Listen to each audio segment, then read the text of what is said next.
Hello YouTube, top 10 tips for terrific time lapses. My name's Harry, this is my channel Future Shock Digital, so let's roll.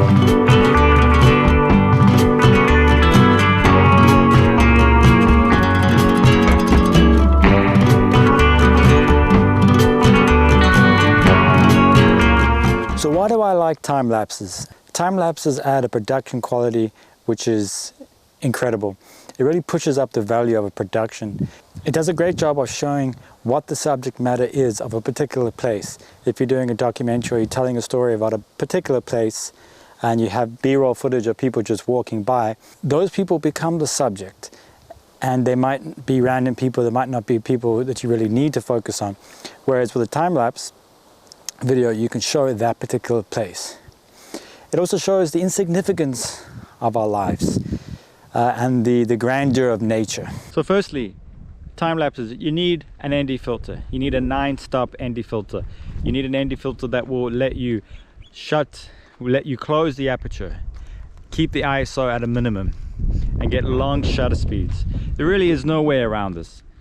If you want nice motion trails, if you want people to become like ghosts, just walking through just kind of vanishing through the frame, then you need ND filters. Without ND filters, people pop in and out of existence. Cars and people just are there for a frame and then disappear in the next. Trees are continuously shaking to get your attention. You want the trees to be smooth, you want the movement to be smooth, and the only way to do this is with ND filters. A good time-lapse requires movement. If nothing is moving, then the time-lapse is not really going to work. Right now, it's a perfectly sunny day, there are no clouds in the sky, and I'm not really going to get a good time-lapse of just shaking trees. Also, on an overcast day where the clouds are perfectly solid, you're not going to get a dramatic time-lapse, you're not going to get dramatic movement. These are the kinds of clouds that you want though. You want big clouds, you want massive clouds. These add dramatic impact into your videos. Time-lapses also require a bit of time, a bit of commitment. Nowadays, technology has made everything easier. What technology has not changed is time. We have fancy cameras, we have expensive cameras, all these things have become cheaper, more accessible. However, time is still ticking. I'm sounding very fatalistic right now, but you get the point. So doubling up is also a good idea when you shoot your time-lapse.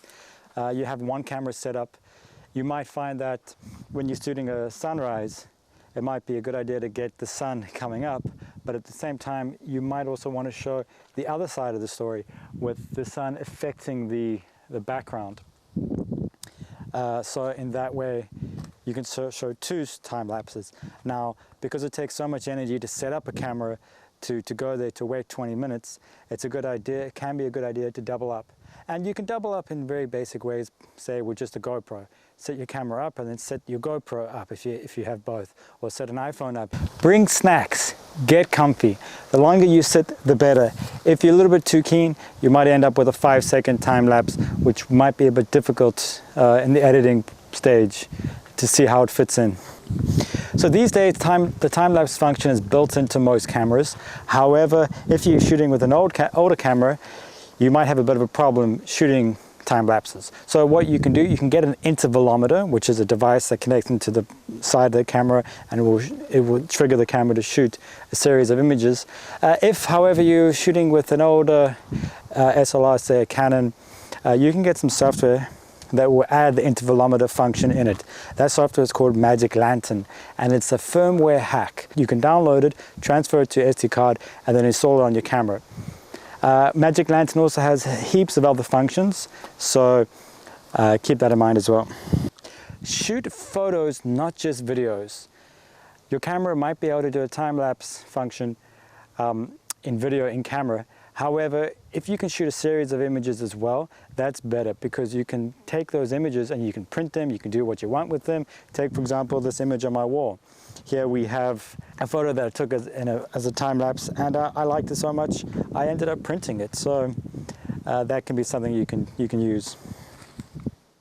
So with the image sequence of photos, I'm able to zoom in more as I have more resolution.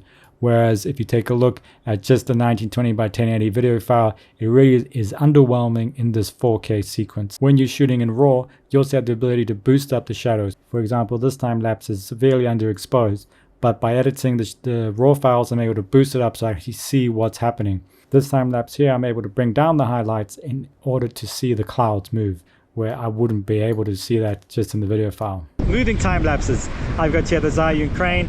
Any gimbal would, most gimbals have got a time lapse function, so you can set your camera up and do a time lapse, and the time lapse will move. An IKEA kitchen time.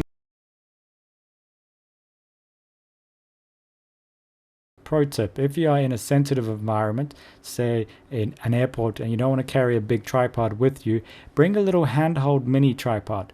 For example, I use something like that for my shots in the airport in Malaysia here. So bring it all together. You've got a few options. You might find it easier to rent out your time lapses individually away from your NLE. So in this case, I like using media encoder, Adobe Media Encoder. This will just make a sequence, and that way I can have a video already made before throwing it into a Premiere project. It just saves me a bit of time. So do your time lapses flicker? This is caused by the aperture of the lens. So let's say you set the lens to be at f16. Each time the aperture will open and close to that point at f16. However, it might not actually be 100% at f16. Not all cameras do this. SLRs use this method. The aperture is open before the shoot in order to get a preview, and then it closes for the shot. Mirrorless cameras tend to favor a what you see is what you get, meaning the aperture is always set at that point. If your time lapse is flickering, I recommend a flicker-free plugin, which is not free, costs a bit of money, but it does remove that flicker within the time lapse itself. DaVinci Resolve Studio, not the free version, the paid for version, also has a deflicker effect.